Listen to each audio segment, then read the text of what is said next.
सरकारी सेवा में रहते हुए सेवानिवृत्ति के बाद दिन रात अथक प्रयास करके समाज का रिकॉग्नाइजेशन सरकारों में, राज्य में, केंद्र में करवा रहे हैं। ऐसे हमारे आदरणीय श्री जस्साराम जी चौधरी साहब से निवेदन करूंगा कि सबसे पहले आज के इस कार्यक्रम की रूपरेखा पर वो अपनी बात रखें। सम्मानित श्री जस्साराम जी चौधरी साहब। युवा जाट महापंचायत में पधारे हुए आदरणीय संत राला बाबा आश्रम के पीठाधीश्वर जी, मंचासीन समाज के सभी अग्रणी भूमिका निभाने वाले सभी साथी, उपस्थित साथियों एवं बहनों, जाट समाज सदैव शक्ति का, न्याय का और संघर्ष का प्रतीक रहा है और यही इसकी ताकत रही है और यही इसकी चुनौती भी रही है। इन्हीं नैसर्गिक गुणों की वजह से अन्य समाज के लोग हमें हमेशा अपना प्रतिद्वंदी मानते आए हैं और ये परंपरा सदियों से चल रही है और आज भी बदस्तूर बरकरार है। हमारे देश में जिस तरह की सामाजिक और धार्मिक व्यवस्था थी, उसमें जाट समाज को 4 वर्णों में जो सबसे नीचे का शूद्र वर्ण है उसमें शामिल किया गया। इस पे विवाद हो सकता है कि ये क्यों किया गया, इसके पीछे किस तरह की मानसिकता थी। जाट तो हमेशा क्षत्रिय, रक्षक, किसान, दूसरे का पेट भरने का हमेशा दिल और दिमाग में सोच रखने वाली कौम है। बारिश होने पर सबसे पहले जब खेत में सिवाड़ करते हैं, बीजारोपण करते हैं, तब भी केवल अपने लिए ही धन धान्य की मांग नहीं करते, बल्कि अड़ोसी पड़ोसी जीव जंतु, आने वाले अतिथि और कीड़ी मकोड़ी के लिए भी वो श्यावड़ से अरदास करते हैं। तो जो इतने निस्वार्थ भाव से अपनी जो रोजी रोटी की शुरुआत करते हैं, वो किसी का बुरा तो सोच भी नहीं सकते। इसके बावजूद चूंकि वो स्वाभिमानी है, वो मेहनती है और वो दृढ़ निश्चयी है, इस वजह से उनसे लोग कई तरह की एलर्जी रखते हैं।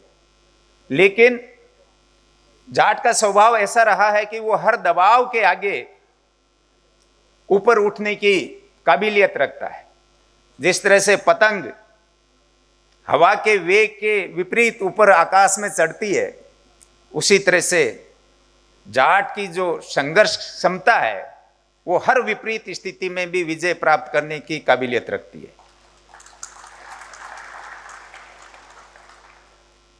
हमें आरक्षण मिला, राजस्थान के जाटों को 1999 में मिला। उससे पहले ओबीसी का आरक्षण 1993 में भारत सरकार द्वारा घोषित हुआ था। उस वक्त जाटों को और बहुत सारे दूसरे किसान कौम को, राजस्थान की किसान कौम को बाहर रखा गया था। लेटर ऑन संघर्ष हुआ।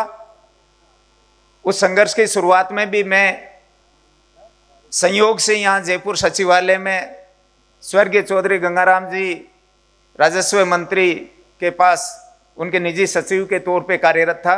समय मिल जाता था, अवसर भी था और मेरी ऐसी स्थिति भी थी कि मैं किसी भी विभाग से किसी भी सूचना को प्राप्त करने में सक्षम था। तो स्वर्गीय गोवर्धन सिंह जी रिटायर्ड आईएएस साहब के बंगले पे हम हर सप्ताह मिलते थे और जो भी स्ट्रेटेजी है उसमें शामिल रहते थे। वर्तमान उपराष्ट्रपति जी जगदीप धनखड़ साहब उन दिनों राजस्थान उच्च न्यायालय में प्रैक्टिस भी करते थे।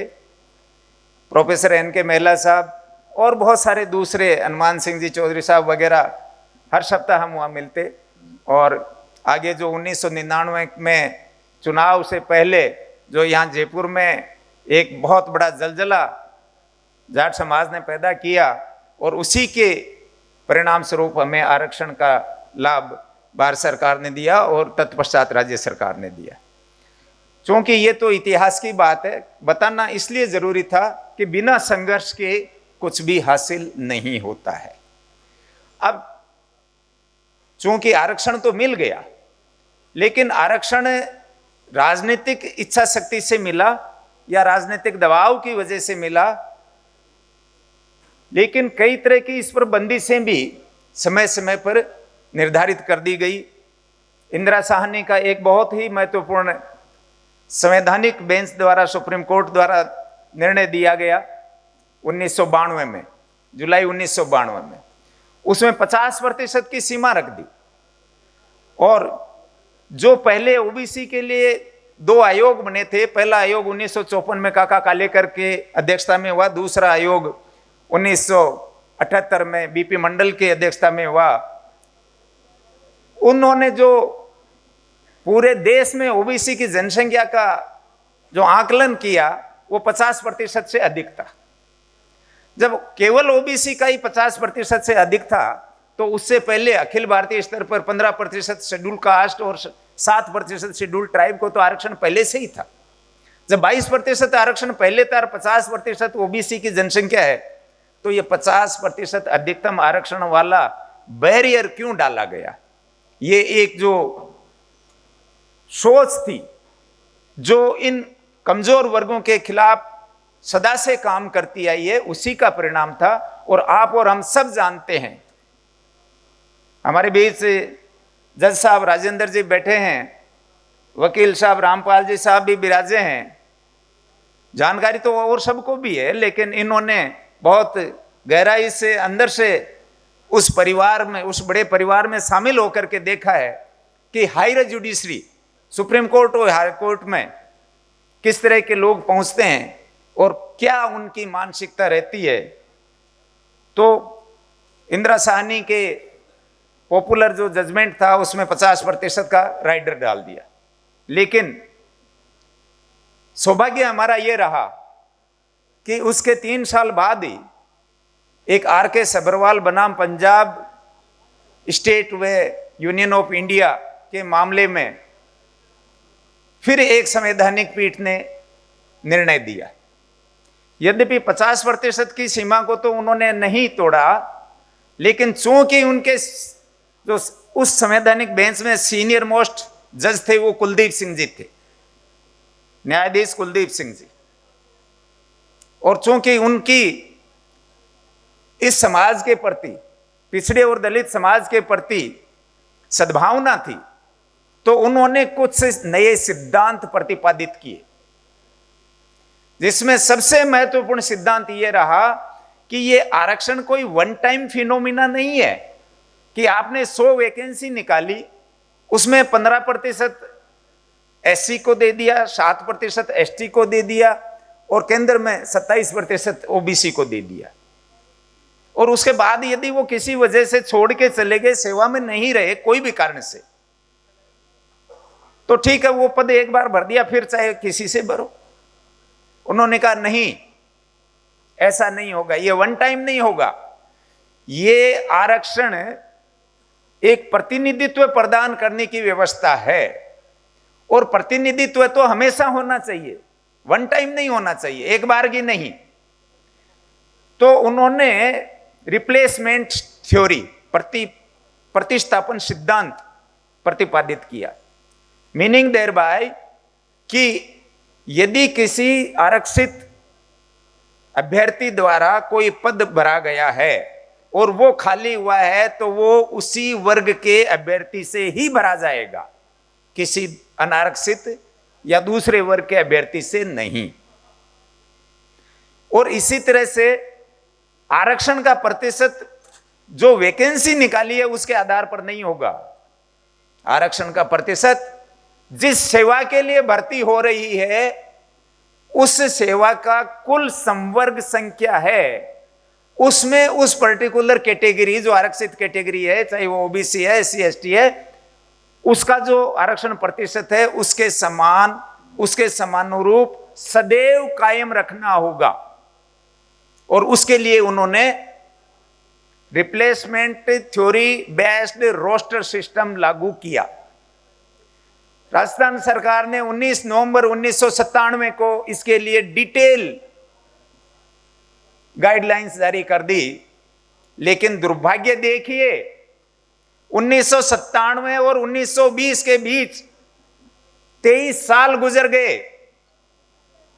राजस्थान की सरकार ने आर.के. सब्बरवाल के जजमेंट की अनुपालना में 19 नवंबर 1997 की अधिसूचना की अनुपालना अक्षरशः 1-2 डिपार्टमेंट को छोड़कर कहीं नहीं की गई।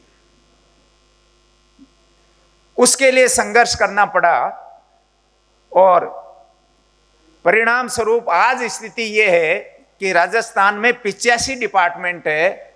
उनमें से 4-5 जो बड़े डिपार्टमेंट है, जैसे एजुकेशन है, हेल्थ है, एग्रीकल्चर है, रूरल डेवलपमेंट है, इनकी तो मैं कह नहीं सकता। बाकी 80 से अधिक विभागों में आर.के. सब्बरवाल जजमेंट के आधार पर रोस्टर यानी संवर्ग आधारित रोस्टर बना लिए गए हैं और उसी के अनुरूप वैकेंसीज एडवर्टाइज हो रही है। ये हमारी उपलब्धि रही है। इसके परिणाम बहुत लाभकारी भी होते हैं हमारे लिए और अलाभकारी भी होते हैं, यदि हम जागरूक नहीं रहे, यदि हम ध्यान नहीं रखें, सावचेत नहीं रहे। अभी आरएस के और एलाइड सर्विसेज के इंटरव्यू चल रहे हैं। इस प्रतियोगी परीक्षा की 20 जुलाई 2021 को विज्ञप्ति जारी हुई थी। मैं तो उन दिनों ये बच्चियां रीट की तैयारी कर रही थी ग्रामोत्थान विद्यापीठ डीडवाना में। मैं यहाँ से गांव जाता तो मैं 4-5 दिन संस्था में रुकता था, रात को गांव चला जाता, सुबह आता, सुबह शाम 1.5 घंटा में उन बच्चियों को गाइड करता था। तो मैं सप्ताह भर से वहीं था। मुझे जानकारी किसी सज्जन ने दी, नाम ही बता देता हूं, महेंद्र सिंह जी, रिटायर्ड आईजी बाड़मेर वाले। तुरंत मैंने कहा भाई मैं 25 को सुबह जयपुर आऊंगा, और हमने बैठ करके सोचा, स्ट्रेटेजी बनाई। उसके परिणाम स्वरूप जिन 77 आरपीएस की वैकेंसी में 0 वैकेंसी निकाली थी, उसमें 15 वैकेंसी शामिल हो गई आरपीएस की, ओबीसी की, और इसी तरह से 18 वैकेंसी दूसरी जो स्टेट सर्विसेज उसमें हो गई। 33 वैकेंसी, यानी अब जो भर्ती हो रही है उसमें 33 ओबीसी के अधिकारी महिला पुरुष आएंगे। इन 33 में स्वाभाविक रूप से 11 महिलाएं भी आएगी। अभी आप में से कुछ लोगों को जानकारी हो सकती है, आयुर्वेद और होम्योपैथी की भर्तियां हुई, अभी हुई है सितंबर में। जब प्रोविजनल लिस्ट जारी की तो मेरे पास 3 नौजवान आए। उनमें से एक डॉक्टर विजय है, जोबनेर के पास कोई बड़ी ढाणी ऐसा गांव है, वहां का रहने वाला। चूंकि वो मेरे मित्र जो हैं उनकी बेटी को ब्याह हुआ है और उसने भी होम्योपैथी के लिए अप्लाई किया, उसका प्रोविजनल लिस्ट में नाम शामिल नहीं हुआ। उसने लाके मुझे दिखाया कि अंकल ये बात है। मैंने देखते ही कह दिया भाई ये गलत है। बोले साहब ये तो हम भी कह रहे हैं गलत है, इसमें हमारी क्या मदद हो सकती है? मैंने कहा बिल्कुल होगी। तुम्हारा सेक्रेटरी कौन है? सेक्रेटरी की जानकारी करी। मैंने उसी वक्त उन सेक्रेटरी साहब से अनुरोध किया, सर मैं आपसे कल सुबह मिलना चाहता हूं। बोले आ जाइए, 11 बजे ही आ जाइए। 11 बजे तो मैं नहीं पहुंच सका, किसी वजह से मैसेज कर दिया कि मैं 12 बजे तक पहुंचूंगा। 12 बजे पहुंचा, उन्होंने बड़े तसल्ली से बात सुनी। उन्होंने अपने दूसरे अधिकारी को भी बुलाया।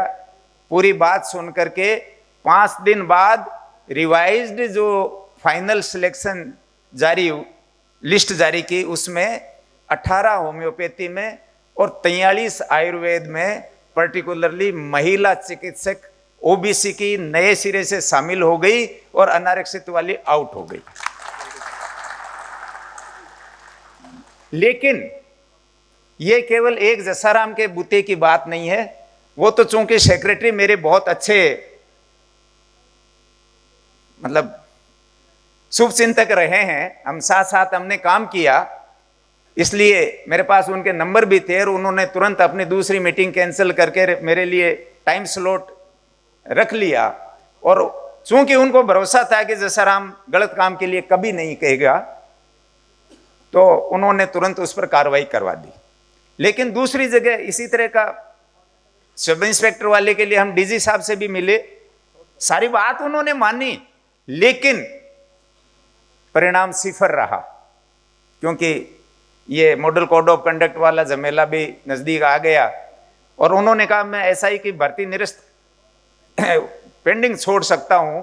मैंने कहा ये हमारा उद्देश्य नहीं है, हम ये चाहते हैं कि सही तरीके से चयन हो।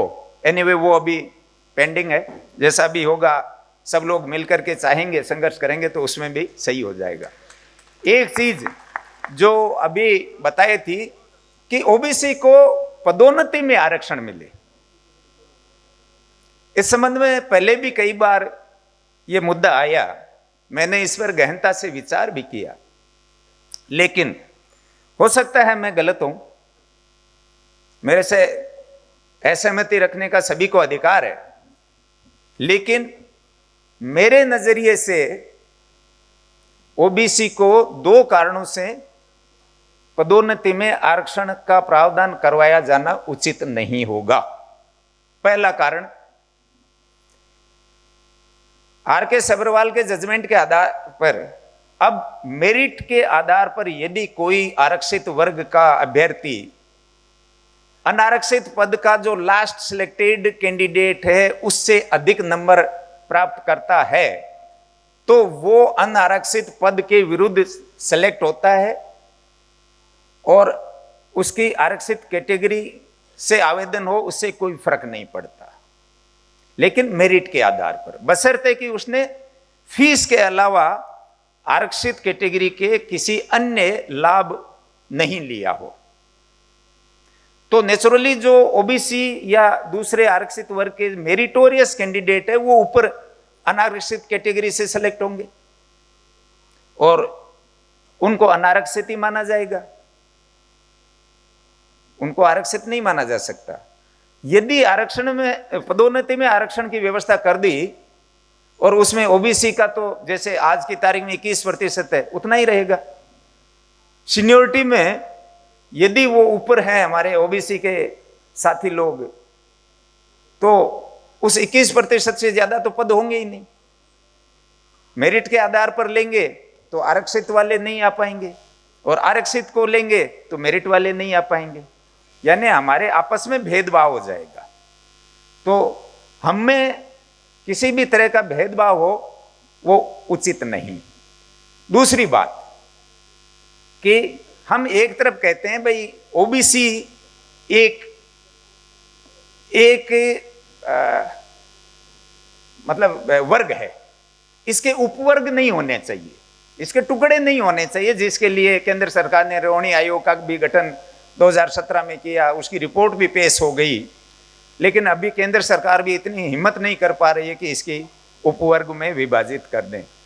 और स्टेट में भी कई बार और कुछ जो अनारक्षित कैटेगरी वाले हैं या कुछ राजनीतिक विशेष इच्छा रखते हैं वो इसका उपवर्ग करना चाहते हैं, लेकिन यदि हम खुद ही हमारे बीच में उपवर्ग करने की बात करेंगे तो उनको एक बढ़ावा मिलेगा।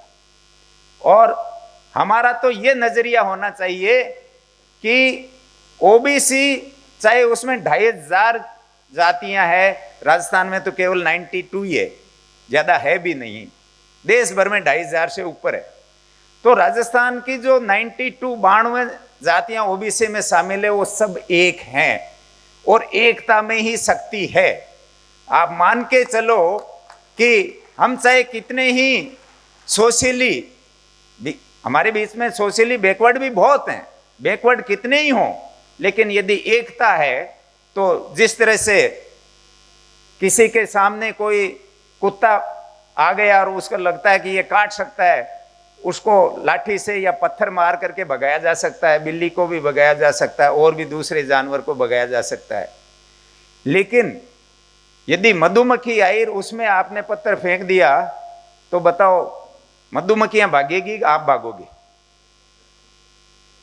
भागना खुद को ही पड़ेगा। मधुमक्खियां एक साथ अटैक करेगी। यह संगठन में शक्ति है। तो कभी भी ओबीसी के उपवर्ग किए जाएं, टुकड़े किए जाएं, इस पर कभी भी सहमति नहीं होनी चाहिए। और तीसरी चीज, महिला आरक्षण की बात आई। महिला आरक्षण जो जनप्रतिनिधित्व संस्थाओं में, लोकसभा विधानसभाओं में दिया गया है, यद्यपि इस पर कई तरह के बातें हो सकती है, विवाद हो सकते हैं, लेकिन जो चीज अपने खुद के उसमें प्रभाव में नहीं है, कंट्रोल में नहीं है, उसके बारे में हम कुछ नहीं कर सकते। हमें महिला आरक्षण का सदैव स्वागत करना चाहिए। ये बात अलग है कि इसमें जो प्रावधान किया गया है वो सेंसस के पश्चात और लोकसभा और विधानसभाओं के जो निर्वाचन क्षेत्र हैं उनमें जो डिलिमिटेशन होना है, परिवर्तन होना है, उसके पश्चात लागू करने की बात कही गई है। उसके कई तरह के निहित उद्देश्य हो सकते हैं, हमें उन पर ज्यादा जो गौर नहीं करना। हम महिला आरक्षण का स्वागत करते हैं। अभी एक बहुत ताजा राजस्थान में प्रकरण चल रहा है। हरि भाई ने कहा है, आरपीएससी में जो केसरी सिंह जी राठौड़ का नॉमिनेशन हुआ है, अपॉइंटमेंट हुआ है। देखिए, हमें किसी भी जाति या वर्ग से कोई ऐतराज नहीं, किसी के प्रति कोई ईर्ष्या द्वेष नहीं, लेकिन आरपीएससी एक संवैधानिक संस्था है। उसमें बैठने वाले लोगों को अपने संवैधानिक दायित्वों का न्यायपूर्ण तरीके से निर्वहन करना होता है।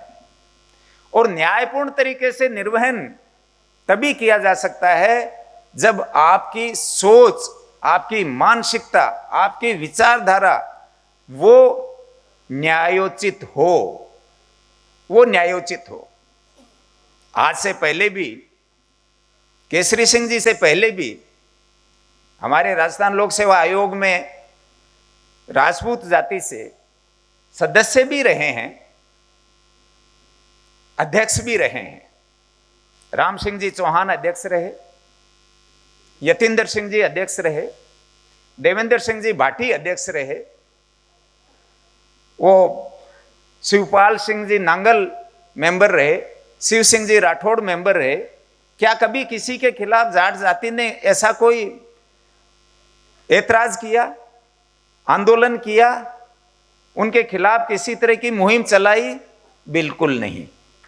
और महावीर सिंह जी तो, केसरी सिंह जी तो भूतपूर्व सैनिक है। सैनिकों का आदर तो करना हमारे स्वभाव में है, हमारे जहन में है।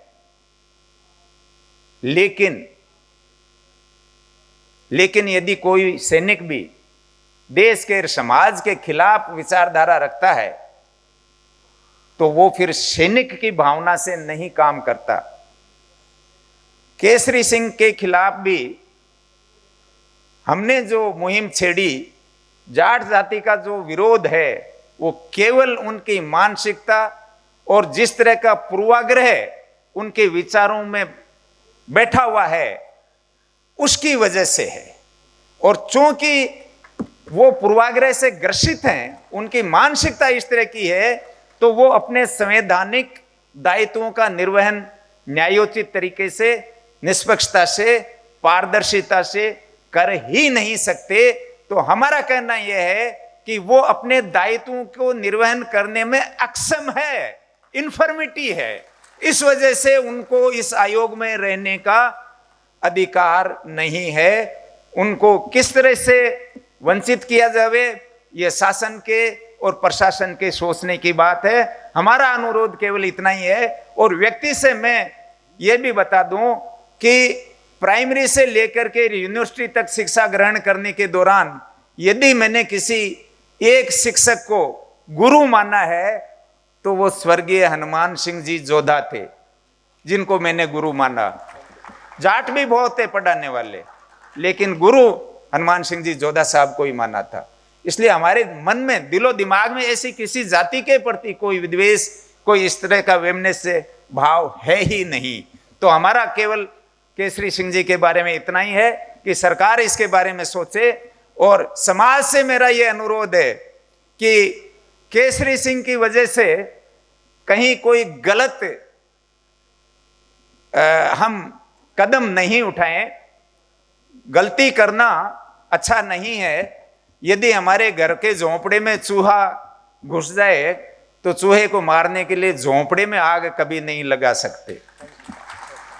धन्यवाद। राम राम सर।